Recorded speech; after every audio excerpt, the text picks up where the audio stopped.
everybody. It is A Train, and you're listening to True Crime Undercover. And I am here talking with a man, a very generous man, who he gives 50% of his money to charity. I do. And if charity's not working, he gives it to Destiny. Yes. And if she's not working, it's Lexus or Mercedes. Yes, correct.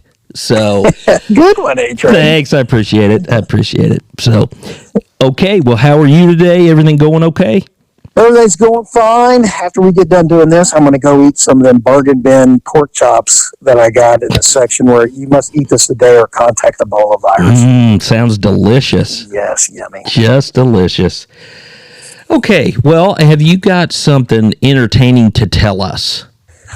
I'm going to talk about how when Super E was out minding his own business, people just wouldn't leave him alone and ended up going to jail because they just couldn't help themselves. I'm going to talk about people who talked their way into jail, and then the last one about a guy who talked his way into jail and then stupidly made it worse by the end of the investigation. Okay, sometimes you run into those people. It's like, listen, I'd like to just go get something to eat, get some coffee, but they just keep talking, and they talk their way right into jail. Yes. Exactly. Okay. I'll talk about the first one. It was we had just got done doing a search warrant of a house, got a whole, but this is when, you had tons of crack pipe, and, meth wasn't the problem then where, in our town, it was crack. Yeah.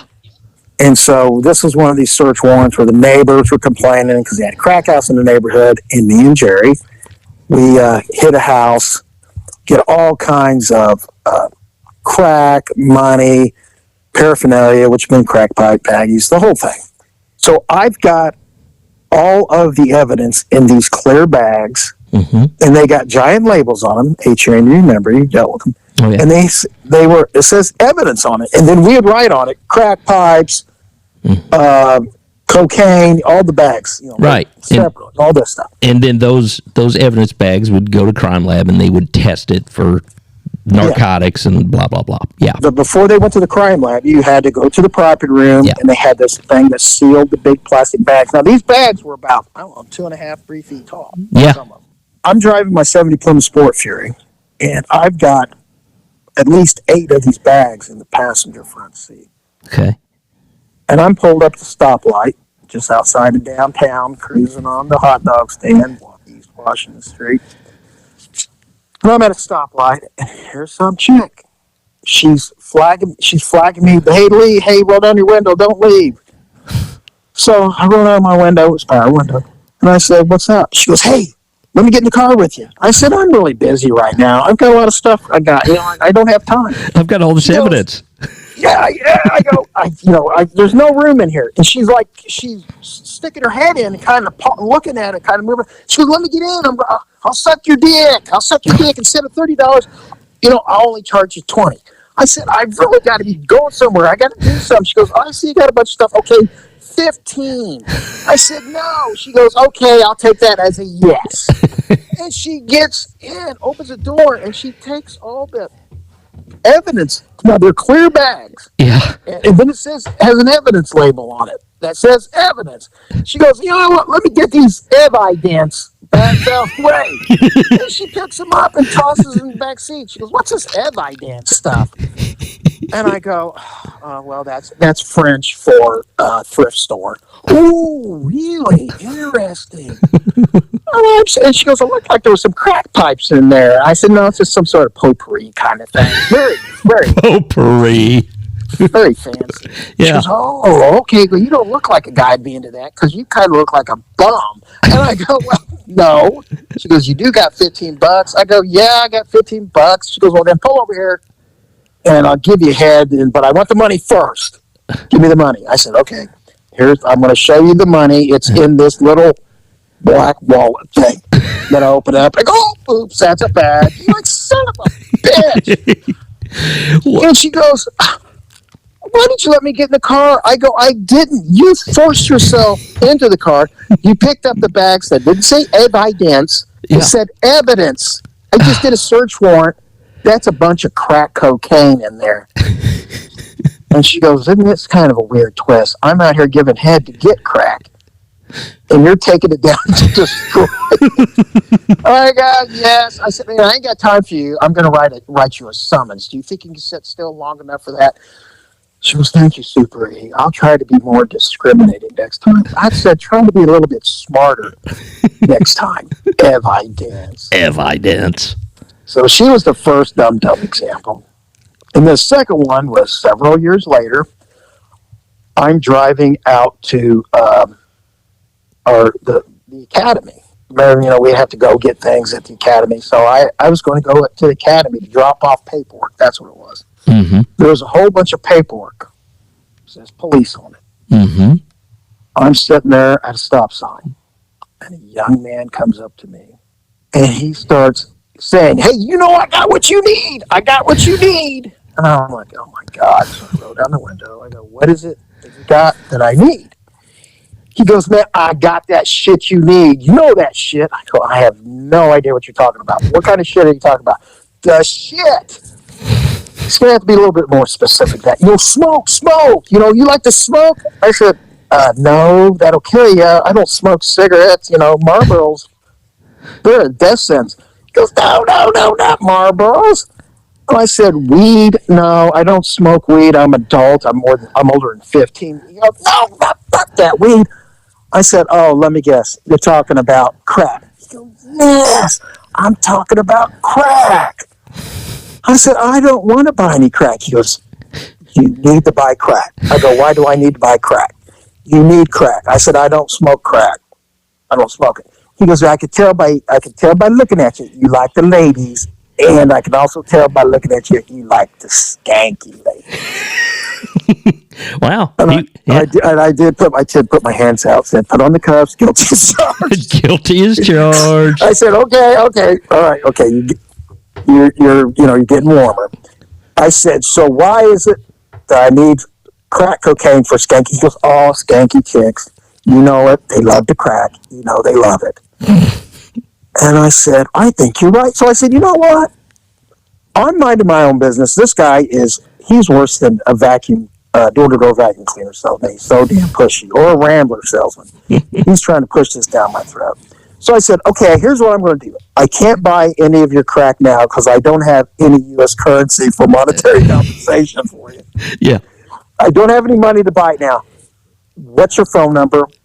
I'll call you here in a couple days when I get some money, and we'll meet up, and I'll buy some crack from you. He goes, oh, yeah. He goes, here's my phone number. Here's my email address. You got an email? I said, yes, but I'm not going to email you about crack. I'm like, oh, my God. God, can I fax you? Yeah. God, are we going to be on a Twitter? And he goes, oh, and you can come down to my house. Here's my address. I go, okay. FYI, when you went to drug dealer school, they should have stressed you not to give out your address to people who buy crack from you. Wow.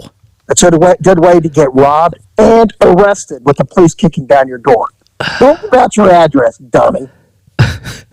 So I get his number and his address. It did make it easier for the search warrant. Yeah. But so what do?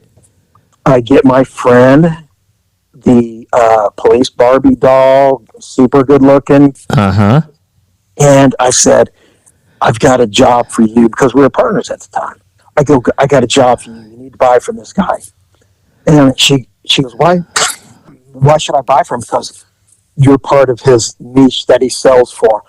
She goes, what niche is that? Skanky chick. And she goes, shut up.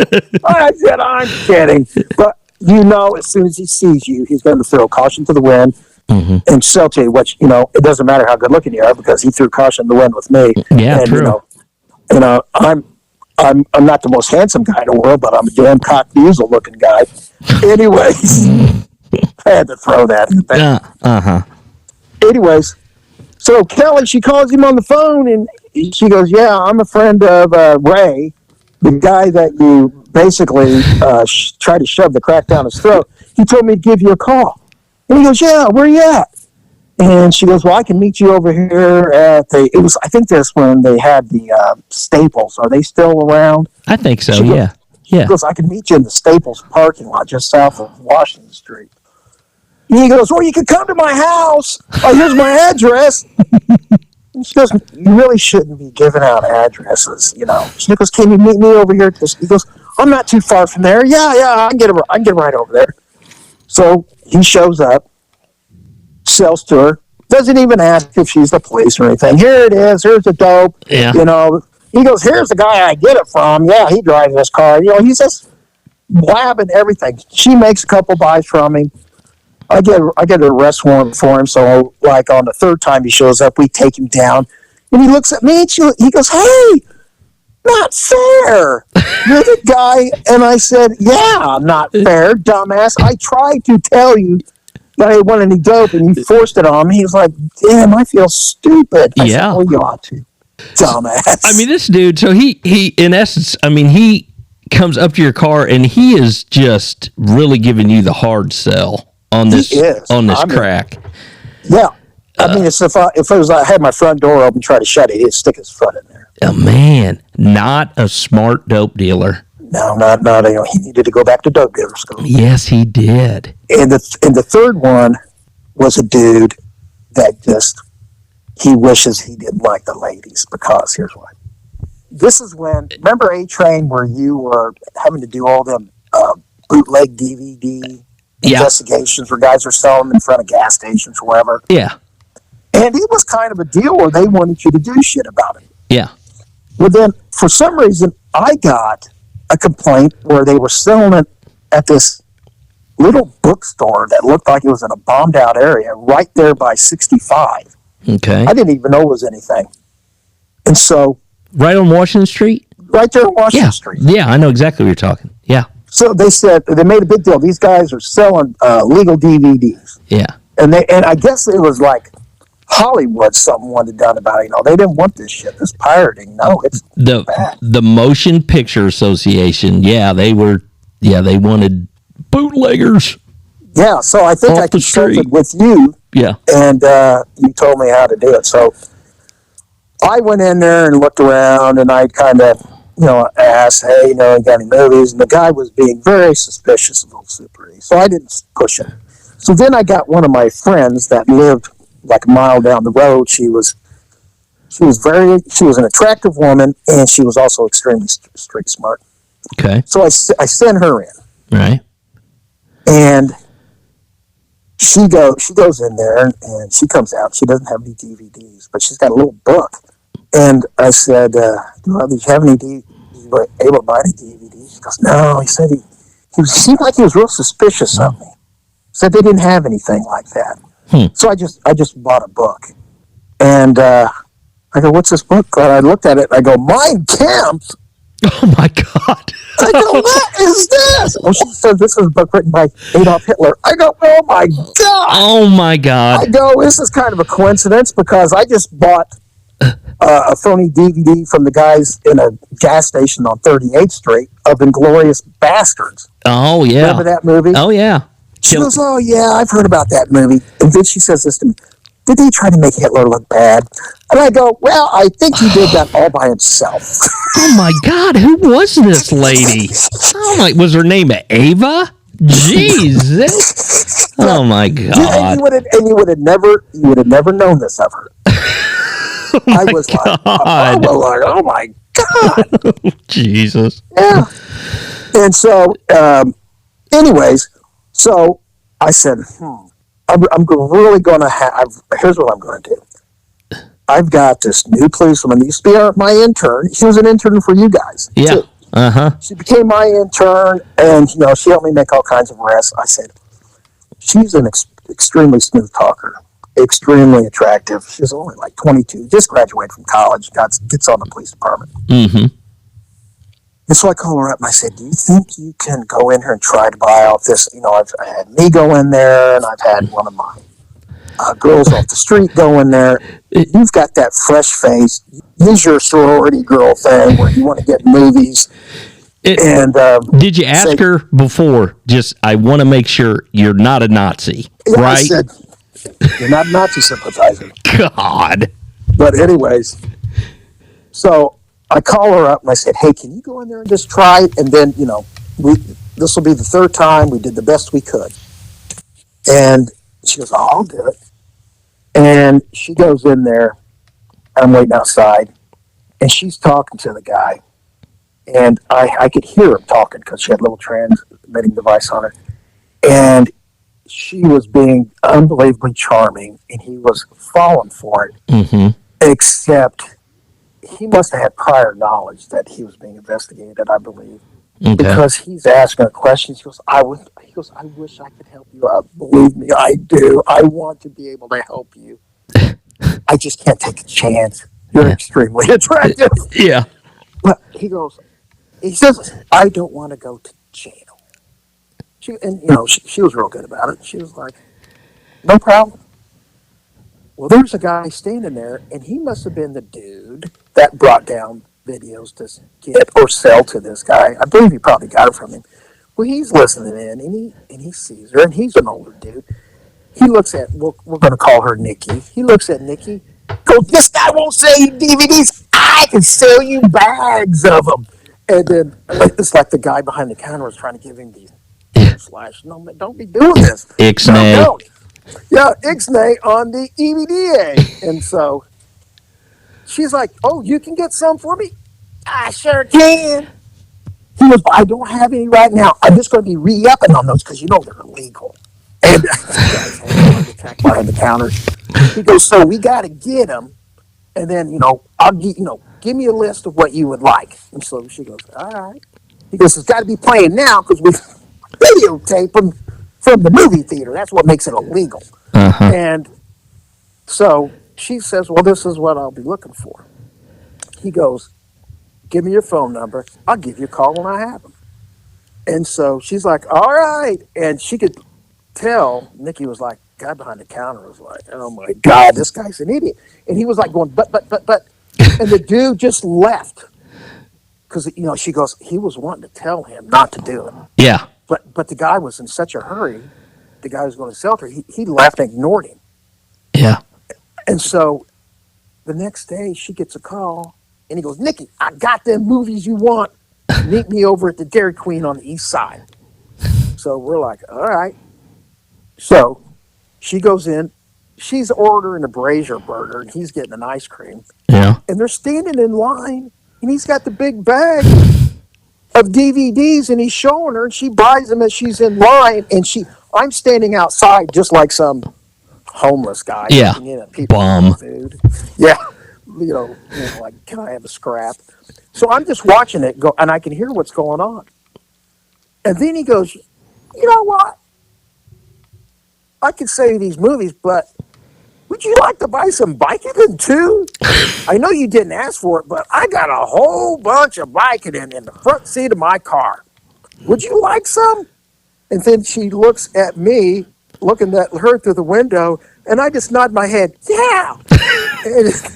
And so she goes, "Yeah." And he goes, "How much money you got?" She goes, because she only had like an extra $10. She goes, "I got $10. I'll give you $10 a bike." He's just saying this in line, and it's all on tape. Yeah. And I'm like, okay, now if he would have went to jail for selling these movies, it's not like they threw the book at him. Yeah, absolutely. Like Yeah. so this would have been a slap on the wrist. Well, Einstein here, he decides to take this and turn it into a dealing of a controlled substance, Yes. which Vicodin, I believe, was Schedule 2. Yes. And so he walks outside and he goes, and he's just talking. He goes, "Let me get the Vicodin." And I said to her, and he's not even paying attention to me. I'm like 5 feet away from him. I'm watching him take about 4 of them out and hand them to her. "Here goes the Vicodin. Here you go, Nikki. Now give me that $10. I don't have any change." And she goes, "You can keep the change." Because in about 10 minutes or about 10 seconds, you're going to be shitty. So then I just walk up to him. I said, "Hey, you got Vicodin?" He goes, "Yeah, I got a whole bunch more. Look at this. See this big bag?" And he sits it back down to the seat. Yeah. And then I just cued the uniform guys come over. And the uniform guys all coming over. And they're looking kind of confused because the guy that I'm telling them to take down, He's wearing a shirt that says F, a great big letters on the back, FBI. And they go, this guy right here? I go, yes, the guy with the shirt that says FBI. I think that means for federal bikini inspector. Yes, the federal body inspector. Yeah, exactly. And he looked around and he's like, what is going on? I said, well, Mensa Club member, you were in the bookstore. The guy didn't want to sell her any movies. You injected yourself and said you could sell her some movies. So you're here, sell them to her at the Dairy Queen. Then, without being asked, you stupidly offered to sell her Vicodin, a Schedule II narcotic, for money. And then she did the transaction on tape. I heard it. It's on tape. And now you've got a giant bag of Vicodin here that's loose. It's not in prescription bottles. It's loose in a giant bag, which is indicative of you selling it as a dealer, dealing in Vicodin. And I said, your FBI shirt's not going to get you out of this one. And so he's like, oh, damn. And going the same way, oh, damn. And then the cuffs went on him and they whisked him away. Man, loose. Talking themselves in the chair. Exactly. Good Lord. Man, okay, well, you're good, Super E, but you're kind of lucky too. You know what? I said a lot of it's luck. Yeah. Well, but you were always out there in the middle of it. You're never gonna, score if you're not out there in the belly of the beast. Yeah, it's like basically 95% being super awesome and 5% being super awesome. Oh, exactly. Well, Super E, your listeners all think you're super awesome. Oh, I love them. Your ex-wives don't, but yeah. No, I only got one. Oh, okay. Yeah, that's right. I think she would definitely give a hearty approval of the previous episode where I was a giant douche. That didn't happen very often. So, well, listen, thanks for telling us that tale. Very enjoyable. And we are going to get out of here. You got anything else you want to say? No? Adios to everybody. All right. We'll see y'all later. Bye.